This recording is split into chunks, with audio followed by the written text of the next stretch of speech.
Hello and good morning. Welcome into the Farzy Show here at the Steven Singer Studios. My name's Marc Farzetta. Great show for you today. Our guest today is Mr. Jim Jackson. Jim joins us to talk about a couple of things. One, the Flyers, hockey. Okay, that's happening. Colleague Marc Zumoff calling it a career. I'll try to get through my little spiel on that without crying. That's how much I love Marc Zumoff. And then we got some Phillies conversation. We got some Sixers conversation. We got so much to jump into. And NBA stars. If you're a star in the NBA, watch out. Somebody has it in for you. I don't know what it is, who it is, whatever. I'd be afraid if I was an NBA superstar or a star, whatever. Fortunately, I don't know if you know or not. I'm not. But they're dropping like flies, ladies and gentlemen. Giannis went down last night. Trae Young didn't play in the game last night. Kawhi has already been out. Chris Paul was in COVID protocol. There's just crazy stuff happening in the NBA. Our own Joel Embiid obviously had a torn meniscus in the playoffs. Crazy, just bonkers, you-know-what crazy stuff happening in the NBA. So we have a lot to jump into today. Let's start it off with this. The Phillies won yesterday, and the bullpen tried to blow it, but they didn't. So they still won the game. As I was saying yesterday, we can talk about the stuff that Rhys Hoskins wants us to talk about, but Rhys Hoskins wants us to talk about when they still win. I literally said yesterday, hey, you know what? The bullpen can come in and they can allow runs, but if they still win the game, then at least it ends with, well, at least they still won the game. That's pretty much what we're all looking at here. They still won the game. Rhys Hoskins hit a home run, so obviously we'll talk about that. Odubel Herrera had a big hit. Vince Velasquez, 7 innings, 2-hit baseball. Way to go there, Vinny Velo. I think we can start calling you Vinny Velo again. And what else do we have? They won the game. And a little drama there in the 9th inning as well. Is your relief pitcher, your bullpen guy, he couldn't put rosin on his non-throwing arm or hand, so the umpires made him wipe it off. So a little drama. But bottom line is, when you do good things, we talk about good things. Winning baseball games, that's a good thing. Rhys Hoskins hitting another home run, that's a good thing. Odubel Herrera putting one in the gap late in that ball game, that's a very good thing. Coming around to score, that's another good thing. Those are all the good things that we're going to talk about. And you know what? As somebody who is rooting for this team, obviously, you know what? 1 in a row. That's it. 1 in a row. I feel like it's one of those old school signs, and I don't know, I've never worked in a factory, but do we still have the signs like it's been so many days since our last workplace incident? I feel like it's been so many days since our bullpen last blew a game. So one day, it's been many days, this many, since the Phillies bullpen blew a game. So there we go. 1 in a row. Keep on winning. Just keep on winning. Aaron Nola will be on the hill today for the Phillies, so that's exciting. I haven't done this before. I'm going to do it right now. I've never done this on the show. Here we go. Boom. Back page of the Daily News today. Our friend Keith Pompey wrote a nice little article. I highly recommend checking it out on why Dame Lillard makes the most sense for the Philadelphia 76ers. Like, I don't know. Maybe I'm just, I don't know. Maybe I'm a boomer when it comes to this. But I love when the back page of the Daily News agrees with me. Or if the back page of the Daily News is something that I've been saying, whatever, and I look at it and I go, if the back page of the Daily News agrees with me, then it has to happen. I still get excited when I see that, right? I would love to see Dame Lillard here. And as I have said many times, you guys know how I feel about this. If you haven't seen the other shows or heard the other shows, Dame Lillard is the only slam dunk deal. I saw our friend Kyle Neubeck putting out there on Philly Voice, I believe it was yesterday, the possibility of Zach LaVine. Yeah, I'd be down for Zach LaVine. We could have a conversation, but it's still not anywhere near the slam dunk of a deal that it would be for Dame Lillard. So I'm still just a one-man band when it comes to the possible trade with Ben Simmons and who I'd want back. Who I'd want back is Dame Lillard. Everybody else, CJ McCollum, Zach LaVine, all those guys, yeah, we could talk. Let's have a conversation. D'Angelo Russell, I told you yesterday, God, no. No. Please, God, no. Absolutely not. Some people, I saw we put that clip out there yesterday of me arguing about that. Not arguing, but stating my case about that. And people thought it was my idea. Like, why would you want to do that? And I'm like, no, that's the thing. I don't want to do that. I know you just see the video. You probably didn't listen to it, but no, it wasn't my idea to begin with. So anyway, that's that. That's the fun we have with social media in the world. Yeah, I'm all about just Dame Lillard. So go to this article with Keith Pompey, and again, just for just one more time, just because it's so beautiful. Yeah, okay. Drink it in. There we go. All right. Dame Lillard coming to Philadelphia, I think, is the obvious best case scenario for Philadelphia. But Keith also goes into the, I think, obvious best case scenario for Ben Simmons. And this is operating in a world where he's traded no matter what. It's not he's pushing to be traded. It's not the Sixers are pushing for him to be traded. It's nothing like that. It's just that it happens. What's the best case scenario if they do decide to move on from Ben and Ben doesn't want to be in Philly anymore? The spot he puts him in is very obvious, and that's Los Angeles.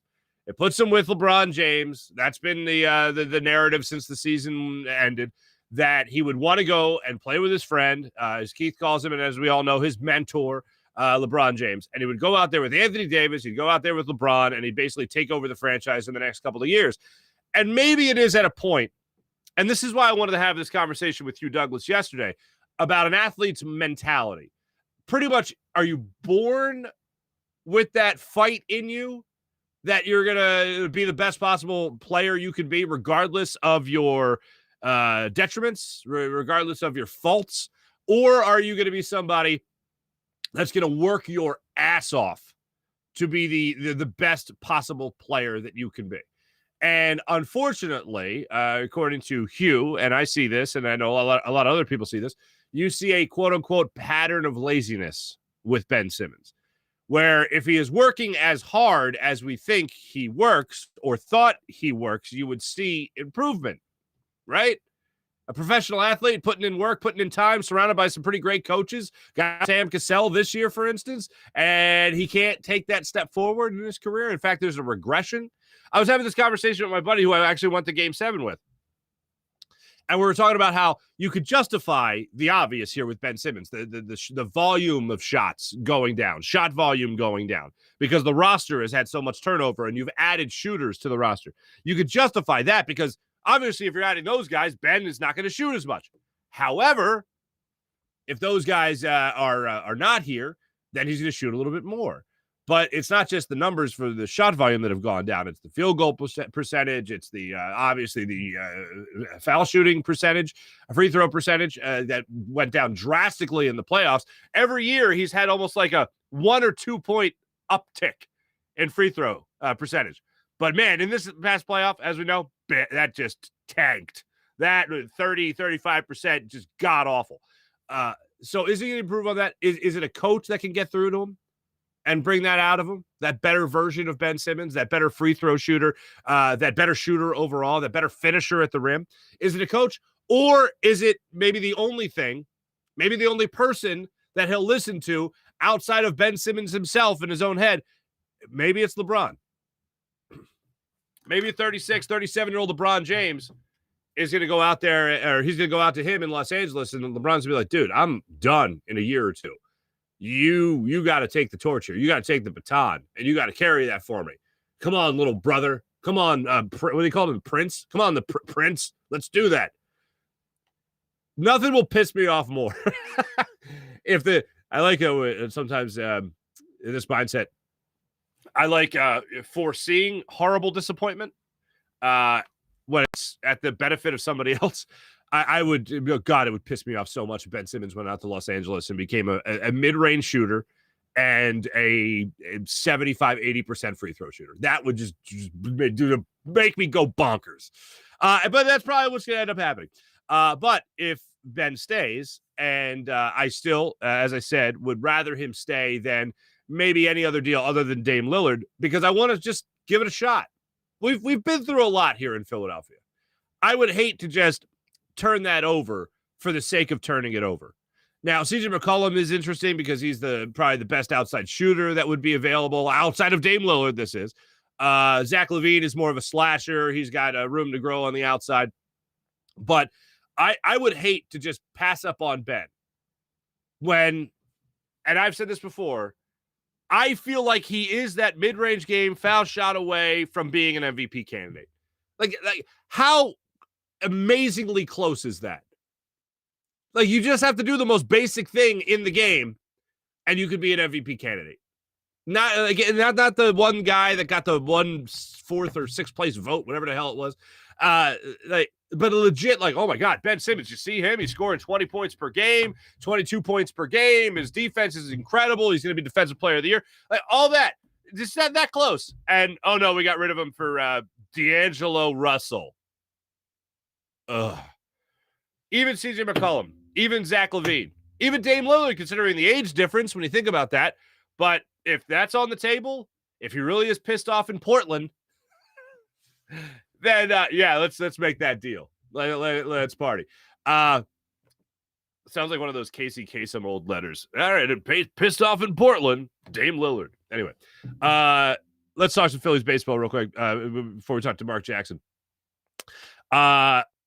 What I wanted to mention about this game yesterday, and Joe Girardi mentioned this after the game, it's just a matter of putting wins together. And I know I alluded to that earlier, but nothing would make me happier over the next month than to look back and say, oh my God, Reese was right. Not about the media critique. No, not even a little bit about that. But that they had a run in them. And there would be no better time, like right now, over the next month, that they actually put a good run together. Here's the other thing. They won at home yesterday, which is they're a much better team at home, as we all know. But they beat the Marlins, which has been a team that has just been a thorn in their side. They got their best pitcher, supposedly their best pitcher. I mean, Zach Wheeler's been their best pitcher this year, but you have the guy that was your opening day starter in Aaron Nola coming off his best start of the season. They didn't even win, unfortunately. He's going to be on the bump today, and he's going up against Holloway. So you have an opportunity here to at least win this series with the Marlins. That's a good start. And I feel like over the next month, I'm going to be looking at this Phillies team as if it's playoff baseball.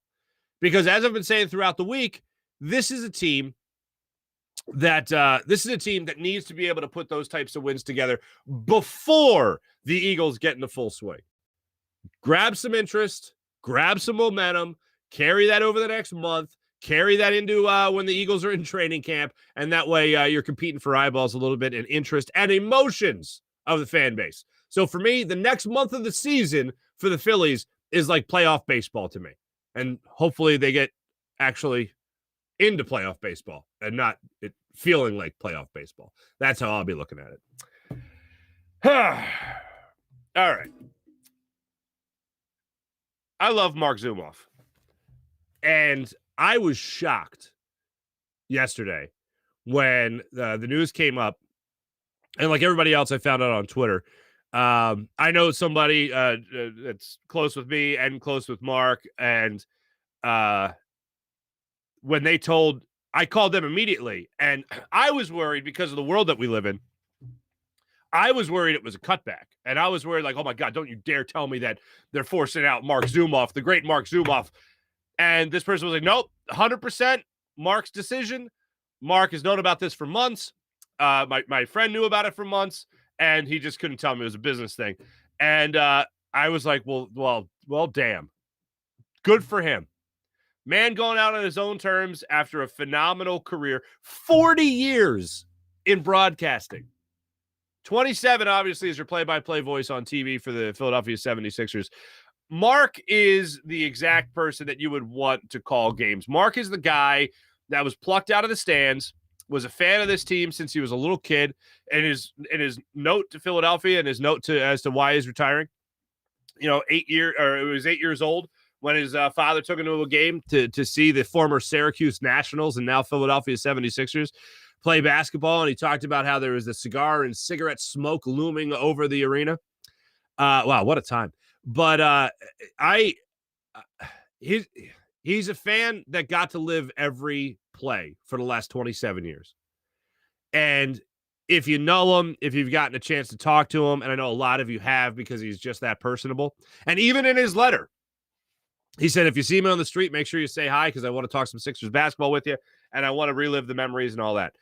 I met Marc Zumoff in 2001. I was a freshman at Temple University. I tweeted this out yesterday, but for those that didn't see it, Mark came and gave a talk to the incoming freshmen. And stayed afterwards. And I remember rushing the stage with a group of other people and like, oh, maybe we can talk to Marc Zumoff and pick his brain about the business. Me and a couple other like broadcast hopefuls, right? And at the time, 18 years old. And Marc stayed. There must have been like 10 or 15 of us. And Marc had an individual moment with everybody and about the business and reach out and, whatever, if I can be of service or if you see me, hit me up, whatever. And it was just the positivity that he oozed, internships. If you need an internship, this is who you talk to. And it just, the fact that he gave you extra time after whatever it was, a 10, 15-minute speech just really goes to show you how great a guy he is. Because I've not that I'm Marc Zumoff by any means, but I've done talks for colleges and stuff, and sometimes that can take up even more time than your speech. But you want to make sure that you give time for everybody, and you want to be nice. You don't want to run out of there. And Marc not only didn't run out of there, he basically just hung out for a while. It was great. And I'll never forget that.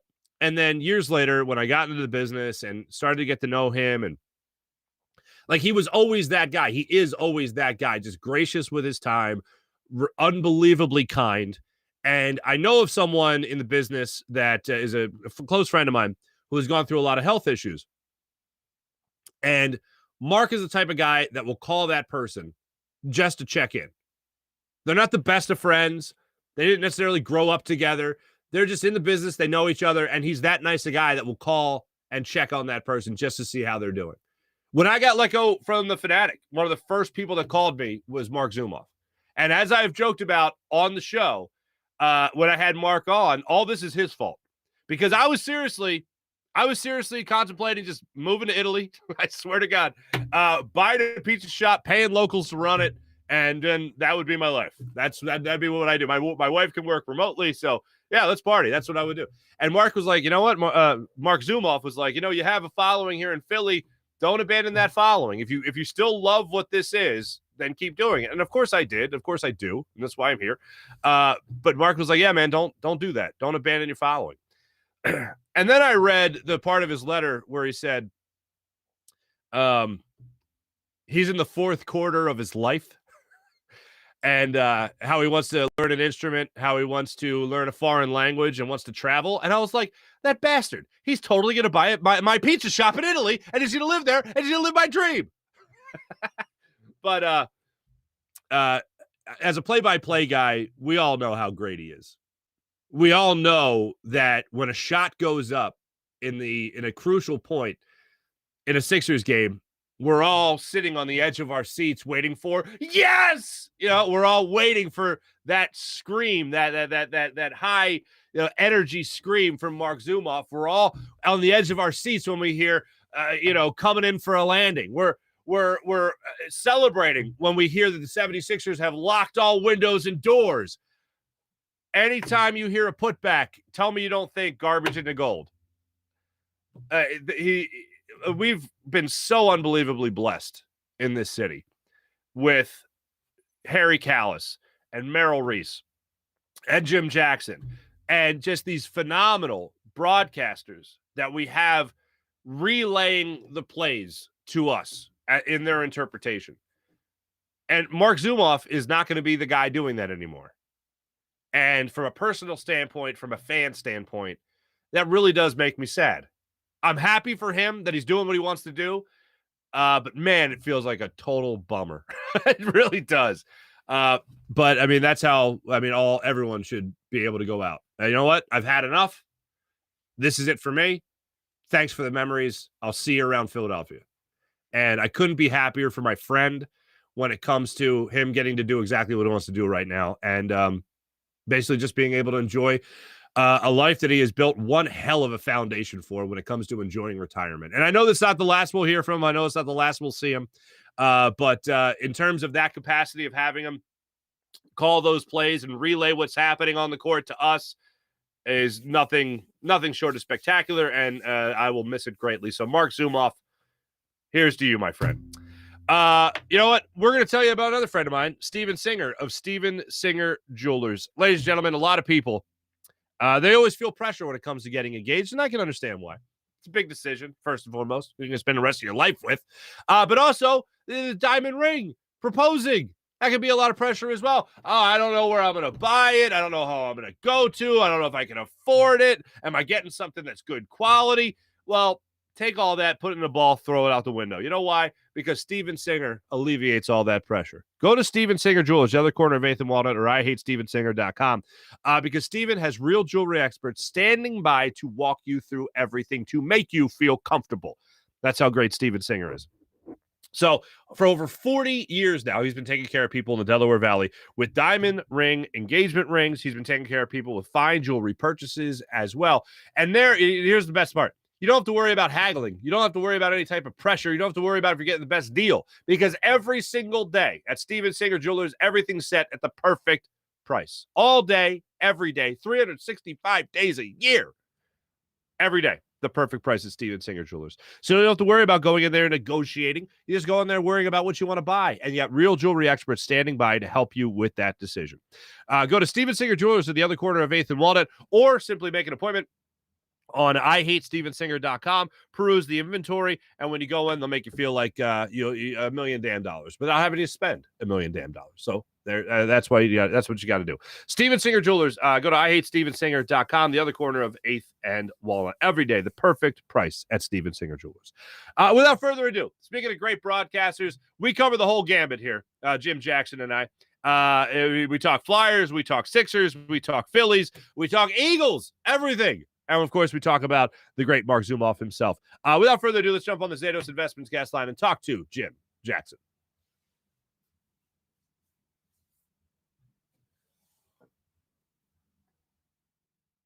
Joining us now on the Zatos Investments guest line, one of my favorite humans in the city of Philadelphia, the great Jim Jackson joins us right here. Of course, the play-by-play voice of your Philadelphia Flyers. JJ, what's happening? A lot apparently, Mark. But I've got this summer where I'm not doing baseball for the first time in a decade and a half, and it seems like there's big news almost every day in the sports world. So it's been pretty interesting. You know what? You're right. A lot's going on. We'll get into it all. But the most pressing issue of the hour: have you stained your deck yet? Last time we talked. You told me you were thinking about it. Not where I thought you were going. Have not. We've had to delay that a bit. We're going to hopefully get around it. We might end up actually just doing a new deck, believe it or not, next spring. Okay. We're thinking along those lines now. So why stain this one if we're going to put a new one in next spring? So we might put that off for this year. Okay. We are enjoying the pool in the backyard without the stained deck. So most likely we'll wait and maybe just either revamp this one or put a new one in next year. All right, I'll text my dad and my brother and tell them it's off. We're not going to JJ's to stain the deck. They don't build decks; they only stain them. We don't meddle with the building of a deck. Come on up. But I know we talked about it last time you were on, so I wanted to make sure I followed up. Be a professional. Yeah, being a good journalist, absolutely. Yeah, exactly. First time that's ever happened. But the most first time for anything. The most pressing thing, in all honesty, is our friend, our peer colleague, Marc Zumoff, calls it a career in play-by-play broadcasting, 27 years broadcasting the Philadelphia 76ers. And, JJ, we're blessed in this city to enjoy so many great broadcasters, yourself included, the long career of Marc Zumoff as well. What was your reaction when you first heard the news? Well, shocked to begin with.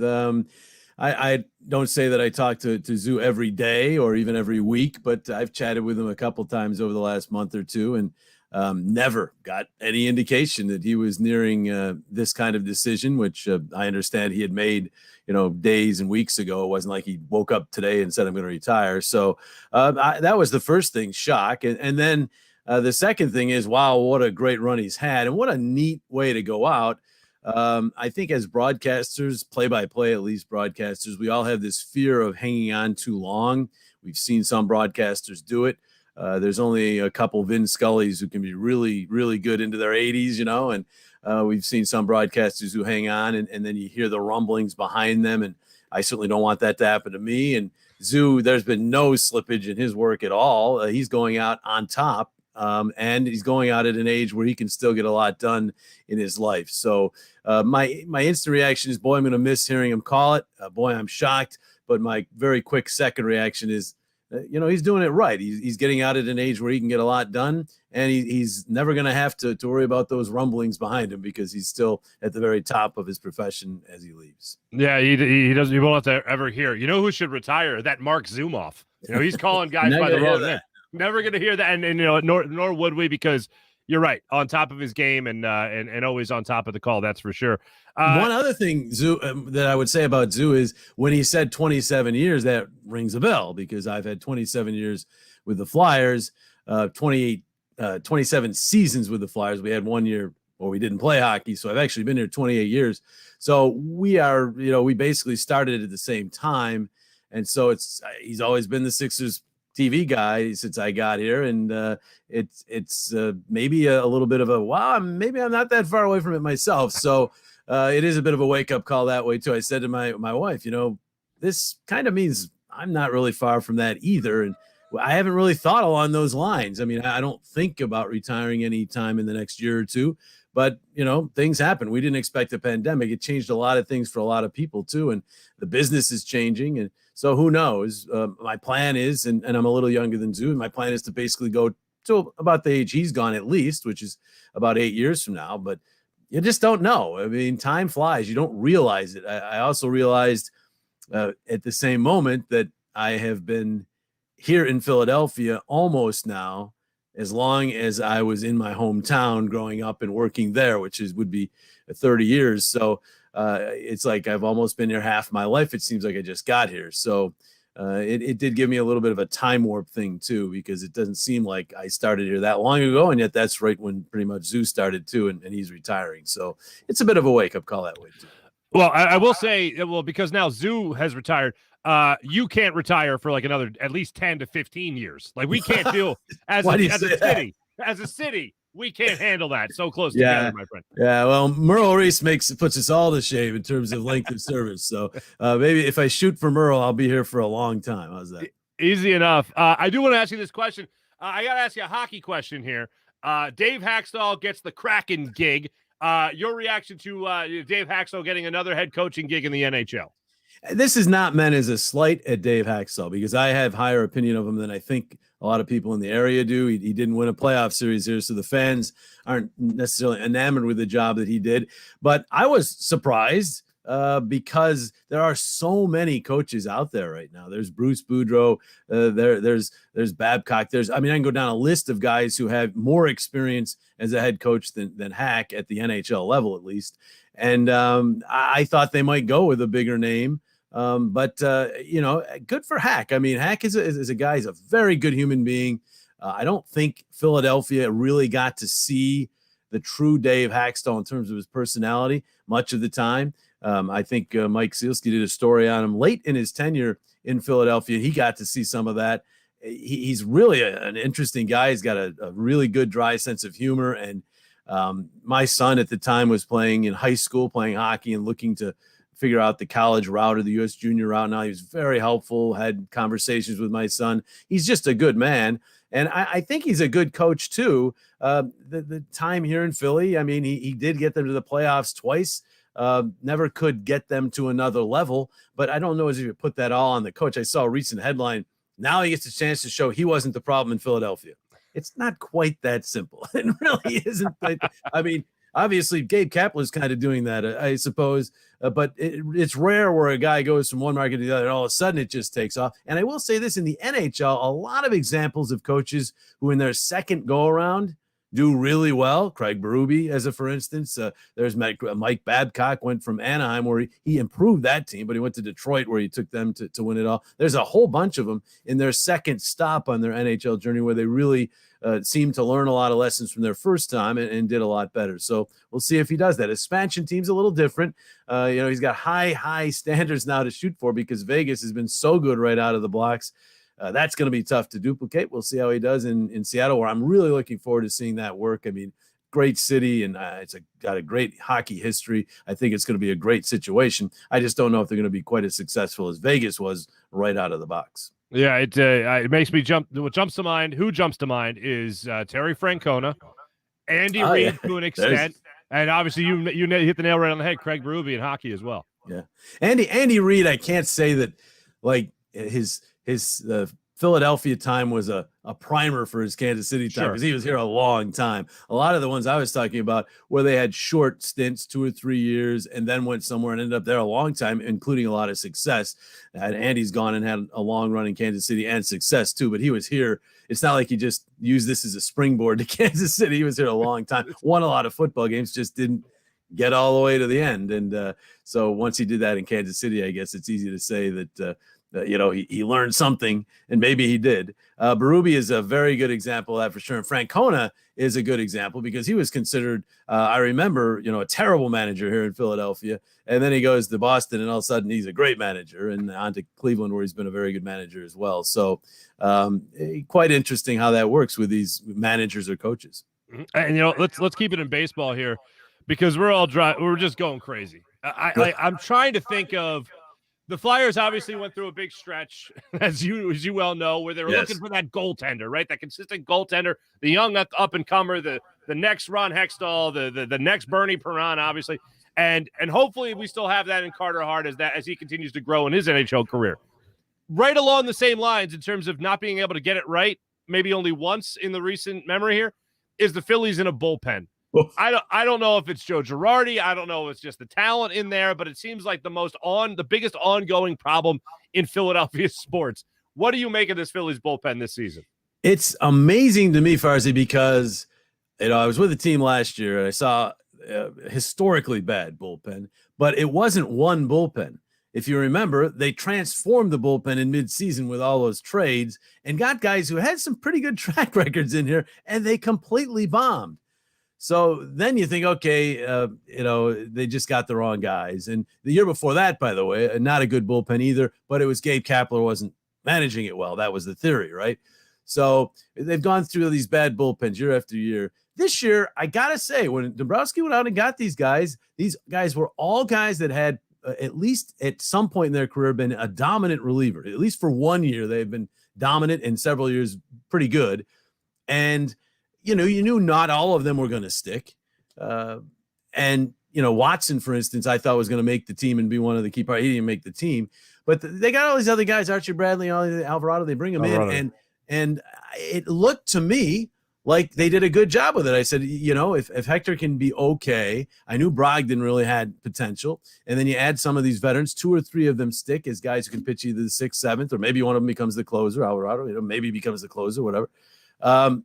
I thought they did a pretty good job with that. I thought at least it would be better. Maybe not, the best in the league, but at least better than last year. And it has been a disaster. I mean, I'm amazed at what I'm watching with that bullpen. By the way, it hasn't been helped by their defense. I mean, some of the bullpen breakdowns have been aided by just crucial errors defensively. And that is one area where you could see they might have problems this year. You could see at the corners in the infield, maybe not. You could see in the outfield, not a lot of mobility in left.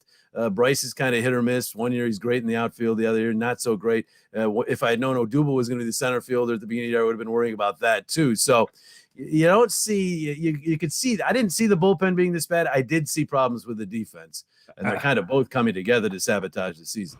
Well, I had 21 blown saves at the time we tape this. The Phillies are playing right now, but at the time we tape this, 21 blown saves on the season already, JJ. 4 off their club record, right? For a whole season. For an entire year. This is just going swimmingly. I guess if you're an optimist, Farzy, you say it's got to get better. They can't be any worse, to be honest with you, the bullpen, and the defense can't be much worse either. I do think we've seen the worst of the Phillies here, especially lately. I do think they have a run in them. They're in a division that is still very winnable. They're still within range of the Mets, who look like they can't hit at all of a sudden. So, this division's still right there for the taking. So if you're an optimist, okay, maybe we've gotten the worst of it out of the way and we've got a run. And if they have a run, they're going to be in it, because no one's running away with this. Atlanta's, the injuries they've had have really set them back. I mean, losing Soroki's done. They've lost others. Washington could be dicey. They could go on a run, but they still look like they have holes too. So to me, I think this division is still there for the taking, but can anybody take it is the question. Yeah, it's funny. I'm an optimist. I mean, you know me pretty well. I'm an optimist in just about every walk of life except being a fan. That's the only one where that's where you get your negativity out. That's where I get my exactly. It's all channeled in that one avenue, unfortunately. JJ, just a couple more for you. First, I want to check in on this here because this is great. You're still coaching up young prospective broadcasters, which is awesome. People can check this out. They can be coached by the great Jim Jackson himself, and they can email you here at jjbroadcastingcoaching@gmail.com. How's this going? How are the kids? How are the young adults? How are the young people, responding to your coach? Are they coachable is what I'm asking. Many coachable, yes. Now, when we last talked, we were doing one-on-one sessions. We figured for this summer, we would move to more of a group camp kind of setting. It's still virtual, but it's now multiple people, and reduce the price a little bit for some of those, because the one thing that I regretted through the first 2 or 3 months of this, we had a lot of people and it was awesome, but I did have some people who said they just couldn't afford it. They're in college, you understand that, they're late in high school, whatever, they can't afford it. And it really hurt me every time somebody said that I couldn't reduce the prices because the other people were paying the prices. So what we did is we came up with this idea. It's not one-on-one, but it's 5 or 6, maybe 7 or 8 in some, maybe up to 10. It's a workable group that I still talk to the people, but it's not one-on-one. You will have the option to do one-on-ones with me at half price moving forward after the camp too, once you participate in a camp. So, but these group settings, we had our first one Saturday and it was great. Talked to some people from different parts of the country, and I had a 17-year-old and I had a 52-year-old. So there was a variety in terms of the age, or 52, I believe he was. But it was fun. The one-on-ones continue to be fun. I'm proud to say that one of our students got a job in the AHL, moving up from U.S. junior hockey. So we're happy for him, and others are interviewing and giving it a shot too. So it's going well. It's really been rewarding. I love talking with the people. It's not all kids. The guy who got the AHL job, by the way, I think I might have told you part of his story last time. He was a car salesman. And at 28 or 29, he decided, I'm going to get into broadcasting. And he's been banging around for 2 or 3 years doing U.S. junior hockey, which is what my son played. I mean, this is low level, but it's reps. He got reps and reps and reps. And I heard his clips and tapes, and I said to myself, didn't want to get him to be overconfident, but this guy's too good. He should be at least in the ECHL or the AHL. And he applied for a job right around December, right after he did the class with me, and was a runner-up in that. And then he applied for a job this past month, and he got that job. He'll be working in Charlotte. So I'm not saying I had anything to do with that. I'm just saying it gave me a great feeling to when he sent me that email. And it's a very rewarding thing when you talk to people and you see them reaching for their dreams, and you can do something, maybe just a little bit of advice, something that helps them, and then they start making their way up. It's been really good. So we're doing the camps this summer. The one-on-ones stay open. So if the people send an email to the address you just showed, I can talk to them about whether the camps are a good idea or one-on-ones are a good idea, and we'll move forward from there. That's awesome. And hey, who knows? Maybe you trained Zumoff's replacement. Maybe you already did. Maybe that's the way it'll work. Well, I'm not going to say much about that, but I can say that I have some basketball announcers out there in my group that are really good. So I've already said, hey, I'll speak up for you. I'm sure the Sixers are going to do very well, and the Sixers and NBC are going to do very well in finding a replacement. But big shoes to fill. Zoo has been so good at what he's done for so long. I mean, I didn't get a chance very often to watch a lot of Zoo's games in back-to-back until this year because, or at least over the last 15 years, because I went from hockey to baseball, and you're immersed in what you're doing. But this year, of course, I had time to watch the Sixers playoff. It's hard for me to call it a run, but their playoff experience. Sure. And I got to see the first round that Zoo called, and I mean, he was so on it. I tweeted out a couple of his calls. He was just, that's another reason why I had no idea this was coming, because I was saying to myself, man, he is so sharp. He is so good. And he's been so good for so long. So whoever does follow him, when I came in here, Gene Hart was my predecessor. Of course, I try to avoid saying I replaced him, because no one replaces Gene Hart. Sure. I followed him. So whoever follows Marc Zumoff will have a major challenge. This town loves Zoo for good reason. And I know personally, but I'm sure being a fan, we take a little while warming up to our broadcasters sometime when a new guy comes to town. Hopefully you're able to win them over eventually. But, it's just like athletes here in Philadelphia. You kind of have to prove yourself to the fandom. And then once you do, there's no better city to be in as an announcer. But you do have to go through that period where you earn their trust. Mm-hmm. Certainly. JJ, last thing for you, my friend. I'm asking everyone who's a local broadcaster personality that I have on the show this week this question. Flyers obviously missed the playoffs. Sixers got bounced out earlier than most of us expected, the vast majority of us expected. Phillies are having their struggles right now. Here's my question. Eagles, we don't know about our quarterback in Jalen Hurts. We'll see what happens there. We don't know about our head coach. So I'm going to ask you this. Here's the question I'm asking everybody. I think I know where you're going. Are we going to be okay? Oh, okay. What? Did you think I was going more negative than that? I thought you were saying which team is closest to a championship. Oh, no. I just want to know if we're going to be okay. That's all I want to know. We're going to be okay. I mean, okay. I think the Sixers are the one team of those four that might be just a tweak away. The Flyers, this is a huge offseason for them. I'm not going to lie. Chuck Fletcher's got, as we talked about last time I was on your show, he's got a huge decision to make about how much credence he puts into this past season with the bubble and the lack of fans and the schedule ended up with after a COVID outbreak, how much change he makes. Now, I'm hearing rumblings they might be really going hard for Seth Jones. If that's the case, they're changing this makeup up in a big way. This will not be a tweak for the Flyers. So we'll see how that goes. But I still like some of their young core, their veterans. So you never know in the NHL. You can go from out to winning the cup pretty quickly. So don't give up on the Flyers. The Eagles are a complete unknown. I have no clue. I mean, Jalen Hurts, I did not think I saw enough from him last year to say he's going to be a stellar number one quarterback, but I didn't have enough of a track record there either. It wasn't enough games, and it wasn't under this coach. So they're completely, to me, a blank sheet with a new coach and so many new players that are going to have to come in. And with Hurts, whether or not he's the guy or not, or Flacco becomes the guy, whatever. So that's a real unknown. And then the Phillies, I mean, I'm worried because this team needs to make their run soon. Bryce Harper, JT Realmuto, those guys are in their late 20s now with long-term contracts, especially Bryce, of course. Zach Wheeler is not a young pitcher. Nola's even working toward the middle to maybe the second part of his career pretty soon. So, and there's not much in the farm system. So, and they're up against the luxury tax. So there's three reasons why it doesn't look like their prospects for getting some kind of influx of young talent to take them to another level is really good. And it doesn't look like they have a ton of room unless they want to go over that luxury tax to go out and buy veteran players. So what you see is kind of what you're going to get unless Dave Dombrowski is really creative, and he is. So I'm a little worried about where they're going in the near future. I mean, I think they need to do it in the next year or two. And I thought they did a lot right going into this year to give themselves a chance in what I thought was going to be a tough division. Shows you how much I know. It's been the worst division.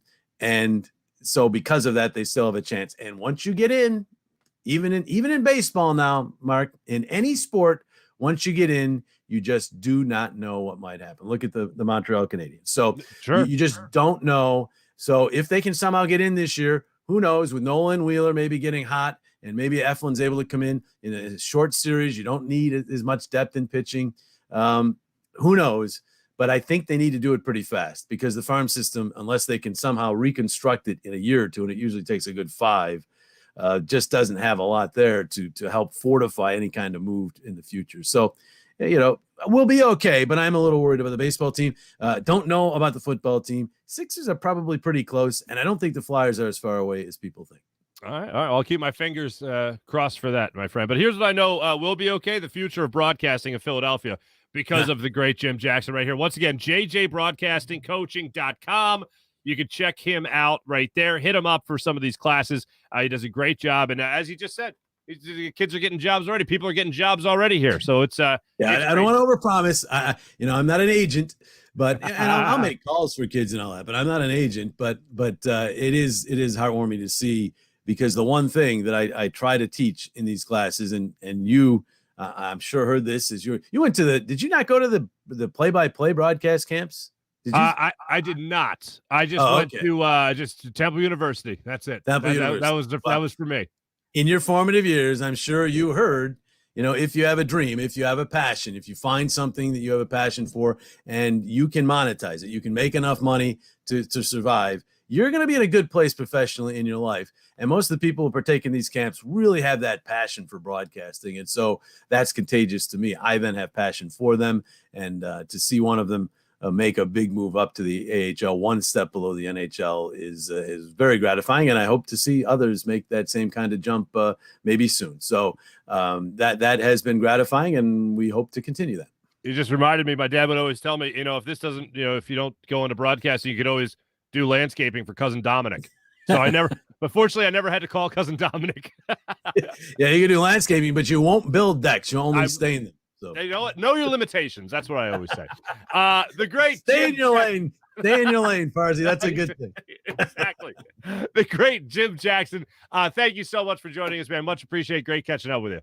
All right. Enjoy retirement, Zoo. I'll pass that along. The great Jim Jackson joining us on the Zatos Investments guest line.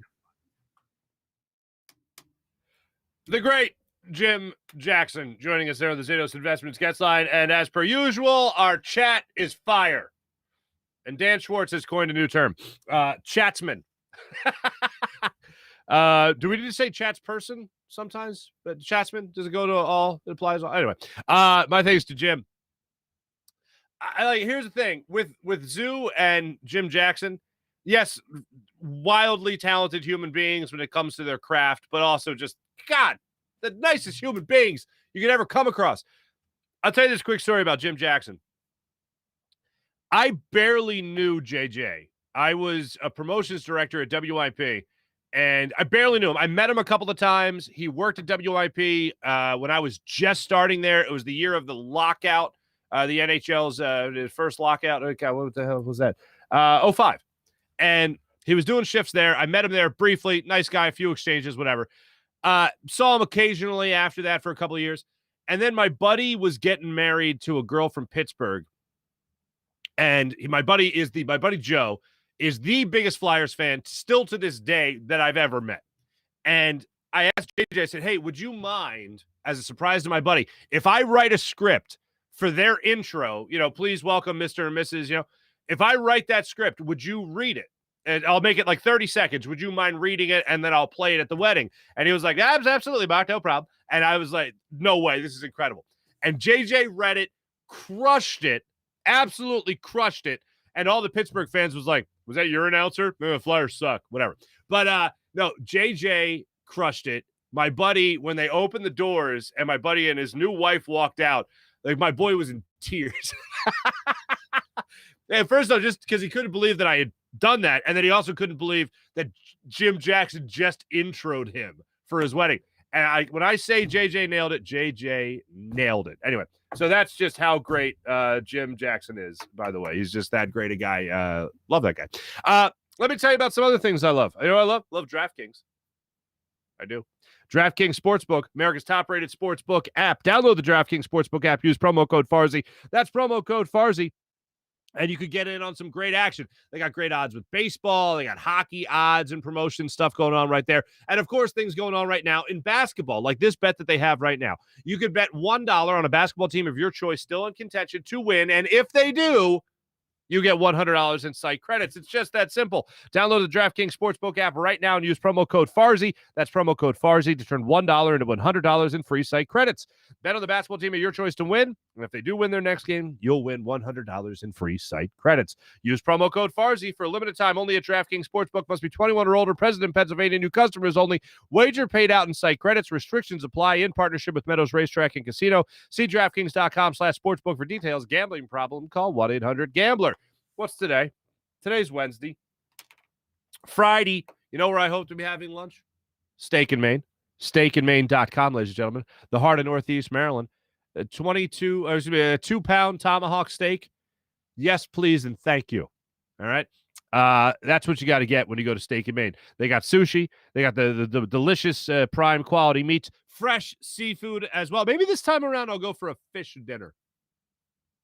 Nah, it's not Lent. I'll stick with the 2-pound steak. They got the oyster bar going on. All that right there at Steak and Maine in the heart of Northeast Maryland. They also have great wine pairings, Cavada Cellars wines. Make sure you indulge. Open every day for lunch, dinner, and Sunday brunch. Steak and Maine in the heart of Northeast Maryland, voted #1 place for steaks in this great country. Travel Channel and the Cooking Channel rated them as such. Check it out for yourself at steakandmaine.com for more information. And if you want to follow everything going on in the Philadelphia sports scene, make sure you're doing that with phlsportsnation.com. You can check out our friends over there at Philadelphia Sports Nation, a local Philadelphia sports site covering your favorite teams across blogs and social media. phlsportsnation.com, enhancing your Philadelphia sports fan experience. I got to get my man Tej on from FanUp because I want him to break down everything you could do with the FanUp app. You've heard me talking about the daily and weekly contest. You've heard me talk about the leaderboard. You've heard me talk about how the days of playing fantasy sports alone are over thanks to the FanUp app. But here's what you can do in the meantime. You can download the FanUp app right now on your phone and get in on all the fun stuff they got going on right there where you can win more points. The more points you win, the more brand prizes you can win, the more cash you can win, the more prizes you can win. It's a great app to have fun with your friends. It's like everything you do in fantasy sports, but in one central location right there on your phone on the FanUp app. Use promo code FANUP to get you started with 2,000 bonus points. That's promo code FANUP. Just be fans. I'm doing it with my friends. You can win some great brand prizes. Like I said, it is a good time on the FanUp app. Just be fans. All right, without further ado, let's jump on now. The social media check-in brought to you by Steak and Maine at steakandmaine.com. I know. In April, you were all over this. Jim Jackson went ahead and mentioned Mike Sealski, and I knew that was going to cause a lot of problems with some people. So I appreciate everyone that jumped on that. April, you pointed that out. Good hustle to you. Let's see what we have here. Benny's checking in saying JJ the legend. He is a legend. Rob Skill's checking in saying not a violent guy, but the guy is a jabroni. Who's the jabroni? Better not be JJ. Anyway, Chris found that funny. Dan Sports says good morning. Good morning right back at you.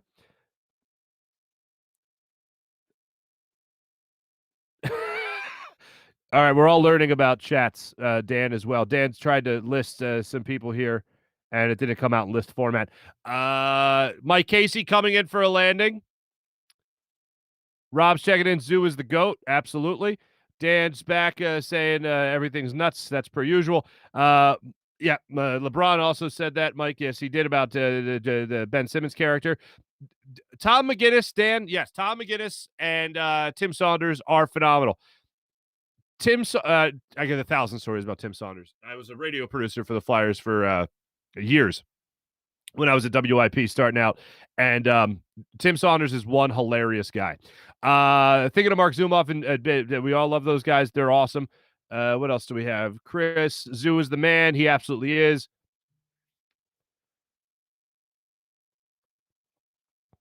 April saying he couldn't talk about Simmons. Horrible free throws anymore. I don't know why that makes me laugh, but it does.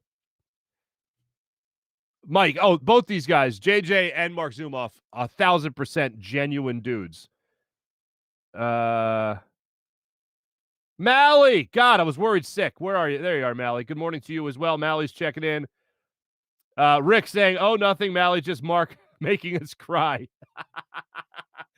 I didn't really. Here's the thing, and I know somebody else said it as well, that he's not, that Zumoff isn't dead. And I know that somehow when people retire, I know it almost takes on a eulogy type of form when people talk about him. But the man's due the respect. He's at, like, I'd rather say this stuff now than, when, like, what's that Tuesdays with Maury, that guy that died, right? They wrote a book about it, Mitch Albom, I think. That guy holds a funeral for himself before he dies because he didn't want to wait for people. He didn't want to wait to die for people to say nice things about him. He wanted to be there in the moment. Like, these people need to hear this stuff to know how treasured they are. And it's definitely worth the tribute. And I know all of you agree with that, just judging from the comments here. Yep, here we go. Yep, Mike Sealski's name was mentioned. That is a true fact. I'm going to get Mike back on the show, maybe next week. Mark is turning on Sealski, starting to enjoy the vicious behavior. I always enjoy the vicious.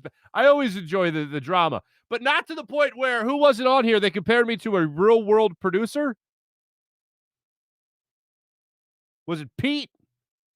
Yeah, Pete. Farzy is like a producer on the Real World, starting drama. Oh, we had a new guy in here that I had never seen before. Philly Gamer. Can't get any worse, true, but it feels like we've been at our worst for 3 seasons? That I don't. Oh, is it the Flyers, maybe? Maybe that's a Flyers reference right there. Anyway. Julian, what's that? Yeah, we are getting closer to 1,000 subscribers. We're at 982 as I look down at the screen right now. So, yeah, go ahead. Poke a friend. Tell them to, whatever you do. Tell them to get the hell on here and follow me. Farzy, your laugh is infectious. For real, my wife just told me that. Dante, thank you very much, and hello to the missus. That's very kind of you. You guys are just so damn awesome. Thank you. Thank you everyone that checked in here. Oh, Kevin, you like my JJ impression? That's my generic. I appreciate that, though. Farzy, you need all the Zoo fans on this week. I'll get Zoo fans. I mean, basically, if I have somebody on, chances are there is a fan of Marc Zumoff. I mean, it's kind of how that goes. Thanks to everyone that checked in our social media check-in. Brought to you by Steak and Maine and steakandmaine.com. Julian, thank you again for that. I appreciate it. April, you're the best. Dan, Dante, all you fine people. Thank you. Now let's go to our morning rush. Oh, we got such a great story in our morning rush. I'm going to save it for last. If you're a dog person, man, you're going to love this story if you haven't seen it yet. But let's talk about this. I said at the start of the show, if you're an NBA star, count your blessings. Giannis Antetokounmpo. Well, first off, let's start it off with this. Trae Young actually doesn't play in the game last night. The Hawks still go out there, and they were up, I think, 10 points at the time that Giannis Antetokounmpo went down with a hyperextension in his knee. It looked gruesome. Absolutely looked gruesome. And he ended up walking off the court and with the help from his brother, and Bucks lose the game. Series now tied at 2 games apiece before it goes back to Milwaukee for Game 5 tomorrow night. But Lou Williams gets the start. But I'm sorry, I'm getting ahead of myself. Giannis goes down. Trae Young goes down. Kawhi Leonard has been down. Chris Paul was in COVID protocol. Our own Joel Embiid, torn meniscus. If you're a star in the NBA playoffs, you might want to have someone else close your car door for you. You might want to be, I don't know, sleeping with incense. You might want to burn candles. You might want to, I don't know, whatever religion you're a part of, you might want to make sure you have a picture of your God in front of you, because, oh my goodness, they're dropping like flies. And when I saw Giannis's injury last night, I just went, for the first time ever in my life, I was like, man, thank God I'm not an NBA star, because they're just not doing well right now. But it was gruesome, and I don't know if he's going to be playing or not. They're waiting on more information on that, so we'll see how that plays out. But Lou Williams, sweet Lou, and I don't know if you still call him that after this past series, but when I look at Lou Williams, I get this feeling of, aw. Like, I still feel like he's that little kid out of like high school at the Sixers drafted in the 2nd round. But Lou told the story after the game about how he found out that he was starting in place of Trae Young, and here's how it went down. Honestly, I was on a training table. Nate walked up, said, Trae is going to be out, so I'm going to start you. And I said, okay, and he walked off. That was the conversation. It's not like a remember the Titans thing that happens in the locker room. I promise you it don't. That was it. That was the extent of our conversation, and we got ready for the game. There you go. Get out there. Go get him. 21 points in 35 minutes Lou Will gave you last night. So good for Lou Williams. Happy for him, even though I'm pissed it's still at the Sixers. And yes, that loss is still with me.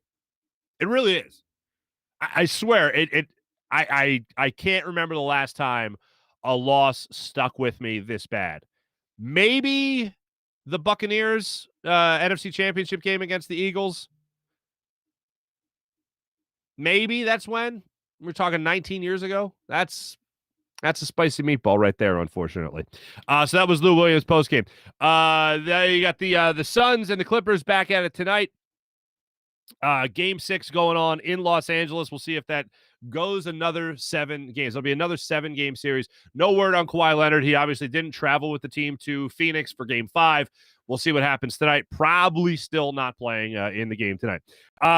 We had the Phillies win. We mentioned that earlier. Of course, Aaron Nola's on the hill today. going up against Holloway, I believe it is, of the Marin or the Marlins. So we'll see how that plays out tonight. This is one of the best stories ever. And you guys know me. I've never had a pet in my life. My wife has 2 cats. I have cat roommates. They're my wife's cats. We never had a dog growing up, whatever. But I love stories like this. And we've all seen the stories of like the military veteran returning home and their dog runs up and greets them, stuff like that. It's awesome. This story is incredible. We're going to go to Allentown, Pennsylvania. And I saw this on channel 69 News, I believe it was. And the woman's name is Aisha Nieves. Here's the story. Aisha came home one day and her fence was bashed in by a car and there was a big gap in the left in the fence. So her dog, who was in the yard, got out and she lost the dog for 2 years. Lost the dog. She was contacting different Humane Society, SPCA, all that. And she actually found out that her dog did get adopted, was found and got adopted. And she was heartbroken over it. So a couple of years go by. She's back on the website. She's perusing, looking for a dog. And she sees a dog that looked like her dog. The name of the dog was Kovu. If you're a hockey fan, not Koivu, Kovu. And she sees the dog and she goes, oh, my God, that's my dog. And people were like, nah, it just looks like. And she's like, no, my dog had a scar above his eye. That's my dog. So she contacts the Humane Society. They arrange a meeting. She rushes to the Humane Society to see the dog. And she's like, I don't know if he's going to remember me or not. So here it is, courtesy of Channel 69 News. The moment she was reunited with her dog after 2 years being apart. Look at it. Says she was nervous about seeing Kovu. Would he remember her? One look, and she knew the answer.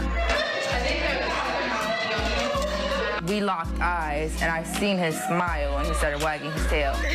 So I automatically go on the floor. I get down and get ready because I know he's gonna jump on me. As soon as he started coming, he started squealing and screaming and yelling and jumping on me, kissing me. Nieves says it was as if they had never been separated. I love him so much. Look at that. How beautiful is that? You didn't know you needed that today, but guess what? You needed that today. How awesome is that? Now, apparently, Kovu became available again because the owners that adopted him apparently were getting evicted. So they had to get rid of their dog, unfortunately. And that just provided the opportunity for the reunion. How beautiful is that? You need more of that in life. So hopefully that got you in the feels today as well. That was our Morning Rush brought to you by Sky Motorcars and SkyMotorcars.com. Big bets brought to you by DraftKings and DraftKings Sportsbook. I got nothing for you.